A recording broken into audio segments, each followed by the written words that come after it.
আমার 7 বছরের ছেলে আছে, আমি তারে ফজরের নামাজের সময় যখন উঠাই প্রতিদিন কাইন্দা উঠে, উঠতে চায় না, প্রথম একটু, আবার পিঠে হাত বুলায়া, গালে মুখে হাত বুলায়া আমার ছেলেকে আমি উঠাই, একসাথে মসজিদে ফজরের নামাজের জন্য নেই। কালকেও বলছি, আব্বা আব্বা কষ্ট করে হইলো নামাজ পড়তে হবে, তো আব্বু পড়বানি, আব্বা উঠবানি, আব্বু কষ্ট তো হয়ই তার।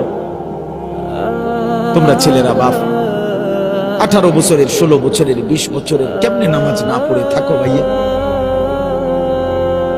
যার কপালে সেজদা নাই, যে সেজদা করে না, বিশ্বাস করেন খোদার কসম, তার চাইতে বড় ঘাটতেরা, তার চাইতে বড় গাদ্দার আর কেউ নেই। তুই বড় ঘাটতেরা, মনে রাখিস, তোর ঘাড় বড় শক্ত।